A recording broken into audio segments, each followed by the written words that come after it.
And welcome to another episode of the Tar Heels Insider Podcast. I'm your host, Grant Chachere, and of course, I am also the lead beat writer for North Carolina Tar Heels on SI.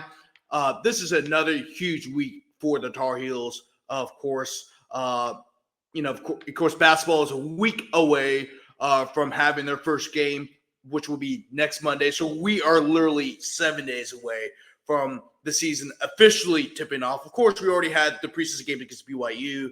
And then, of course, we've got another exhibition game coming up against Winston-Salem State at the Dean Dome Wednesday night. Of course, I'll be there. Not really much to cover because it's an exhibition game, and you kind of already know Carolina is going to whoop Winston-Salem State. So not really – it's not going to be the same coverage as BYU where we had a social media reaction and stuff like that.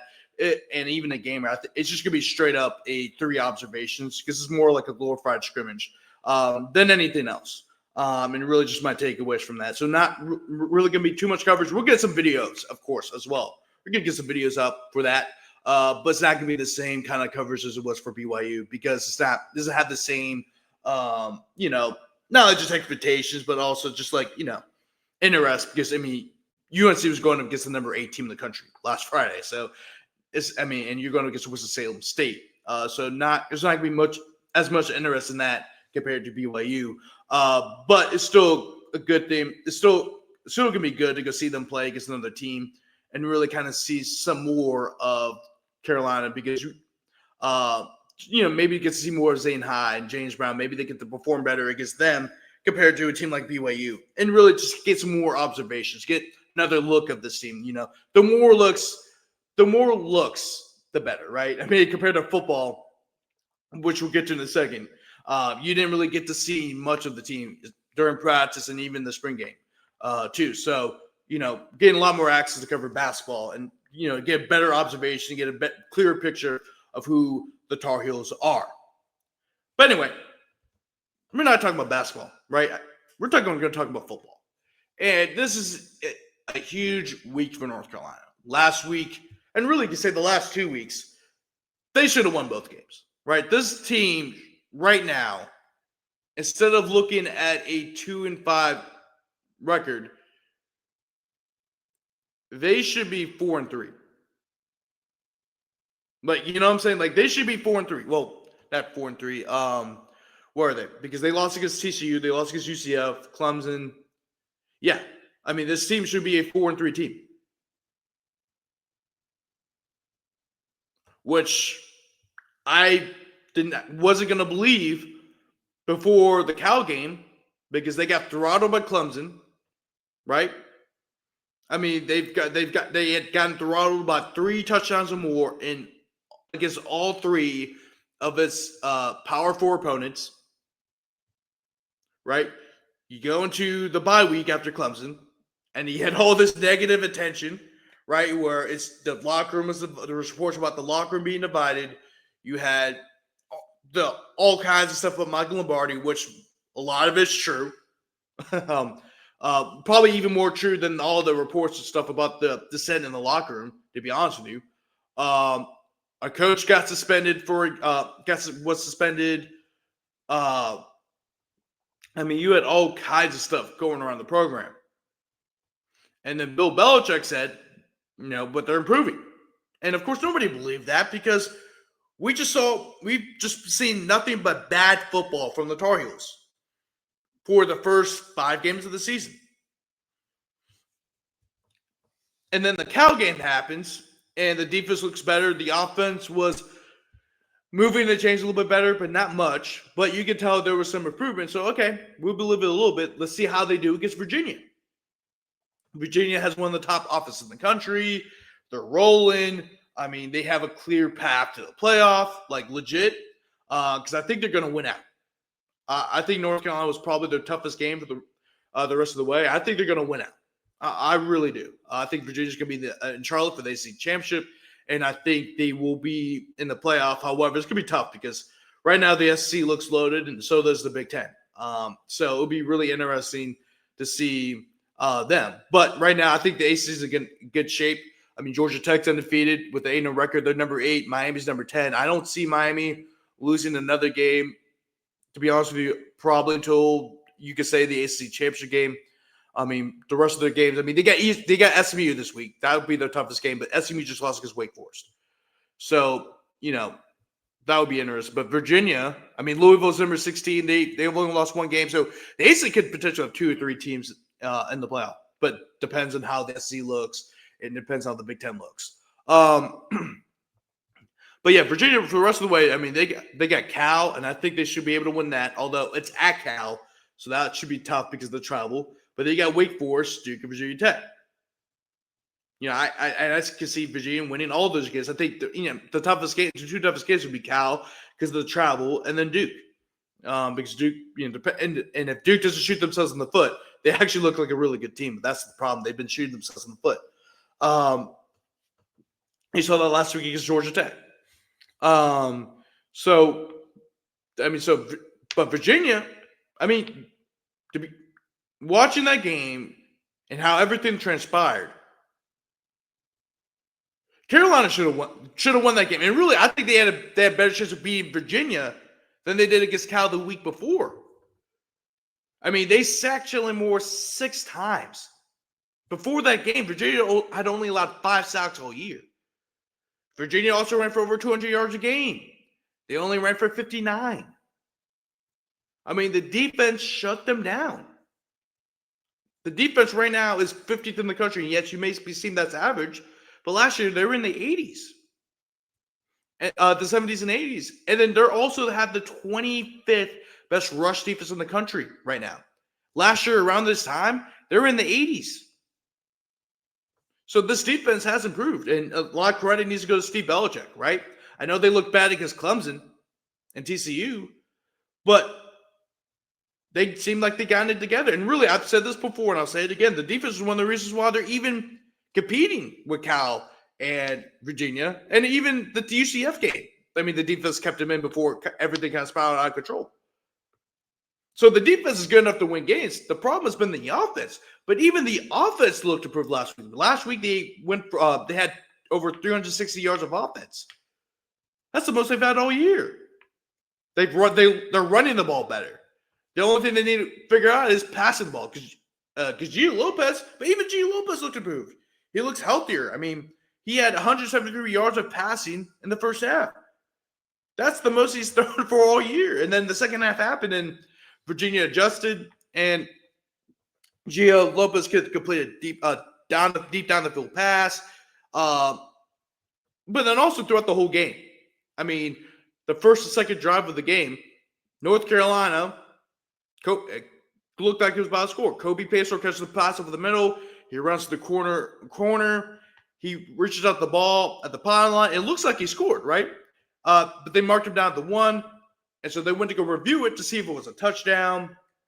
And then, they go to review it, and they're like, oh, he fumbled it. He fumbled it before the ball crossed the foul line. They rolled a touchback, and they had another interception later in the game in the third quarter in the red zone. And then, of course, you had the interception at the end of the game where Grant Chachere had the ball at his hands, ricochets off his hands, lands to a Virginia defender, and the game went to overtime. And had Grant Chachere cut the ball, they would have been perfect field goal range. Rushed to snap the ball, spiked it or whatever. Ran another play, centered the ball in the middle, and then kicked the easy game-winning field goal. But it didn't happen because it was an interception. You go to overtime, you score, you had a chance to win the game in 2-point conversion, but it gets stuffed. So, I mean, North Carolina should have won that game, but they didn't. There was too many silly mistakes that they made that cost them the game. Now you're going to Syracuse. Sorry for the long buildup. Now you're going to Syracuse. Syracuse has lost 4 straight games since they beat Clemson in Death Valley. And a large part of that is because their starter, Steve Angeli, tore his Achilles against Clemson and is out for the whole year. You put in Ricky Collins, and Ricky Collins has been struggling. He's completed under 55% of his passes for 957 yards with 6 touchdowns and 8 interceptions. He has thrown for 8 interceptions. That's more than his touchdown total. Syracuse just has some explosive receivers, right?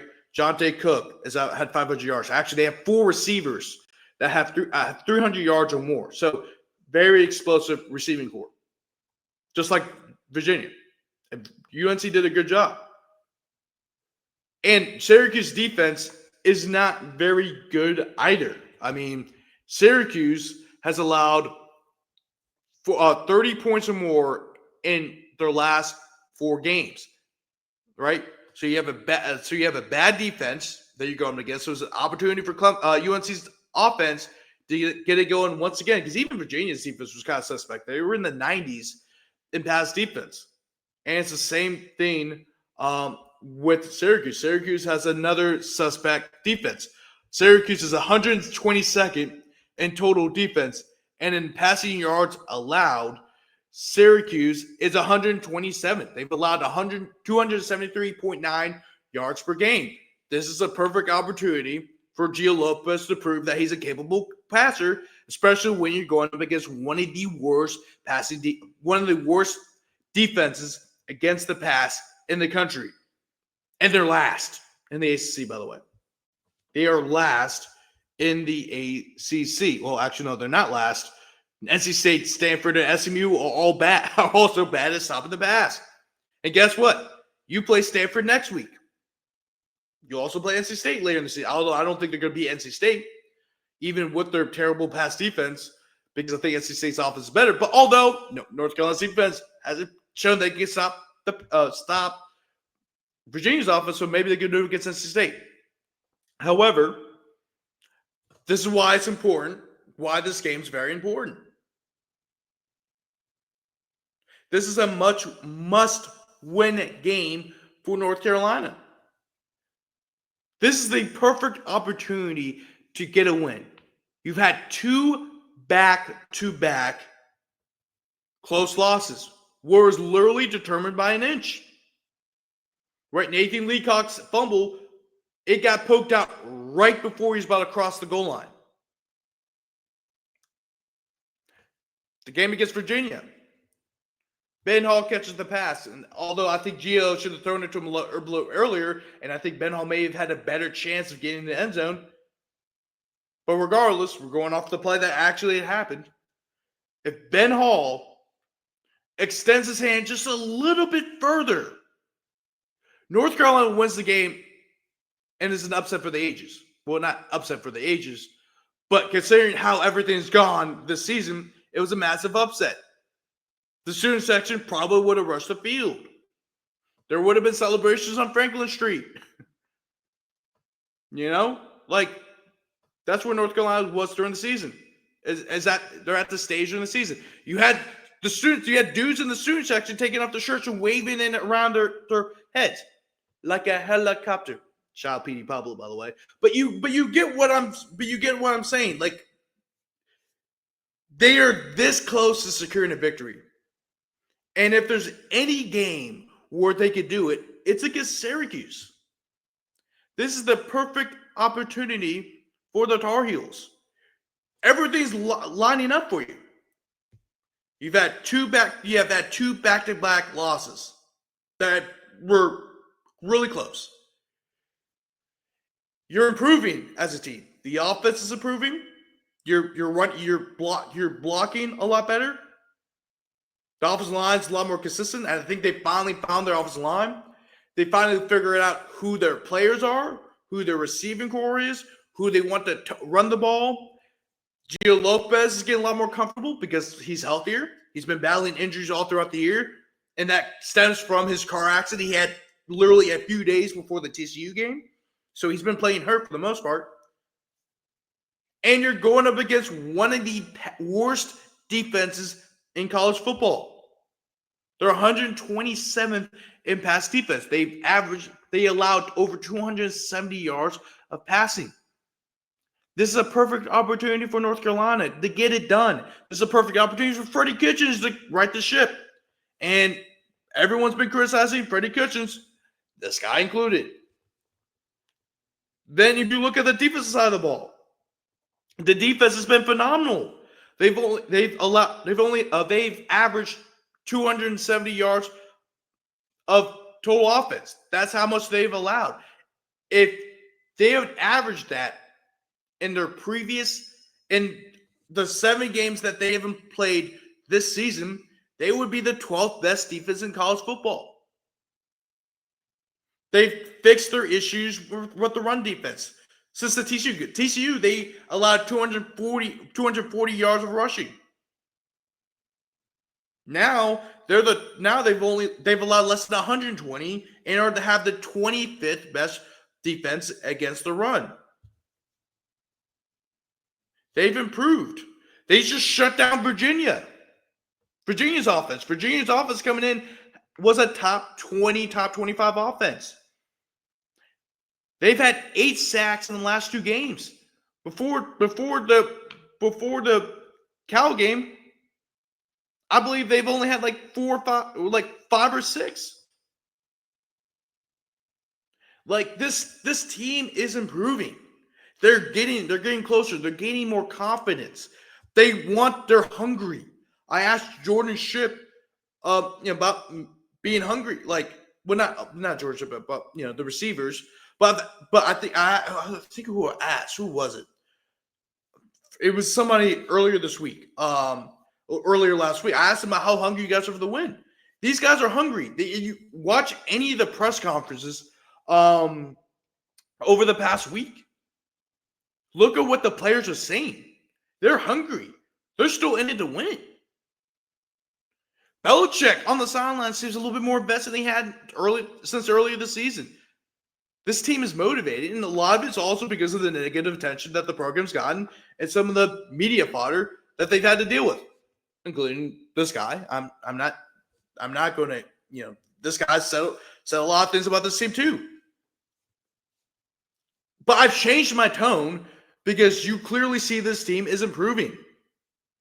And I don't know if this team's going to make a bowl game. I don't know if this team's going to finish with a winning record. It's probably more than likely that they finish with a losing record. It's more than likely that they finish up having a 4-8, 5-7 season. But I firmly believe that I would rather have this team keep improving and finish with a 4-8, 5-7 record. Well, not saying I'd rather have it. Let me rephrase that. You want to see this team making steady progress towards the end of the year, regardless if they go to a bowl game or not. You need to be moving forward. You have to win games. You have to start winning games, right? You want to see them win games, but you want to see them improving as you get to the conclusion of the season.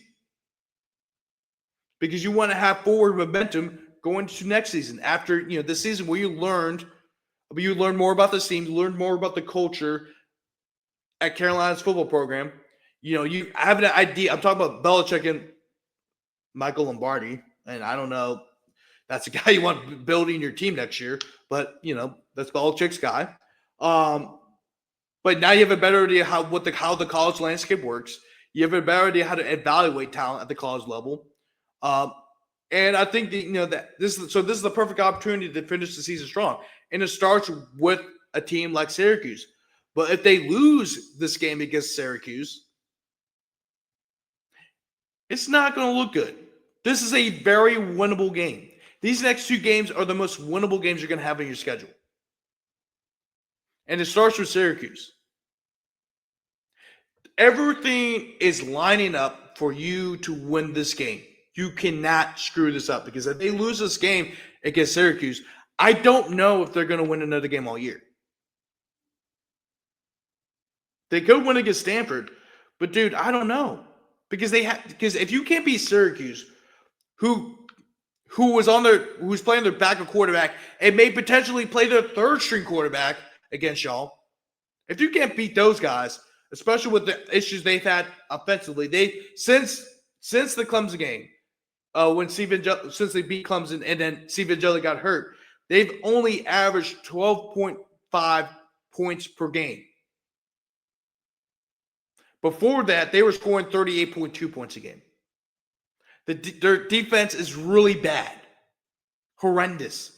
Even when they were winning, it was horrendous. If you cannot win this game on Saturday, then they're not going to win another game all year. Because this is perfectly lining up for you to win this game. Everything, the stars are aligning. Go to Syracuse, go to the Carrier Dome, or the JMA Wireless Dome. I call it the Carrier Dome still. I don't care. Go to that. Go to the Loud House. Pull out the victory. Come back with a lot more confidence before. You go up against a Stanford team that struggles. You win there, and you have an opportunity to win your last 2 out of 3 games of the season. All of 3 are against North Carolina teams. And then also all 3 are suspect too. So NC State's dealing with some issues. NC State right now is 4-4. Duke often shoots themselves in the foot. And Wake Forest, yes, they're 5-2, but Wake Forest is also a winnable game too. This team should have beat Virginia. If you can almost beat Virginia, you certainly can win 4 of your last 5 games. It's possible. The stars are aligning. But it starts with Syracuse. You have to win against Syracuse. This is the biggest must-win game for Carolina. And you have to go out there and prove it after these last 2 weeks where you should have won both games. And the game you probably should have won the most was against Virginia. They have to win this week. Thank you guys so much for watching this episode of the Tar Heels Insider Podcast. Once again, I am your host, Grant Chachere. Oh, and of course, I'm also the lead beat writer for North Carolina Tar Heels on SI. Thank you guys so much for watching. Make sure to follow our socials on Twitter and Facebook at North Carolina Tar Heels on SI. And then also make sure to follow me on Twitter at Chachere Grant. You guys have a great one. Peace out.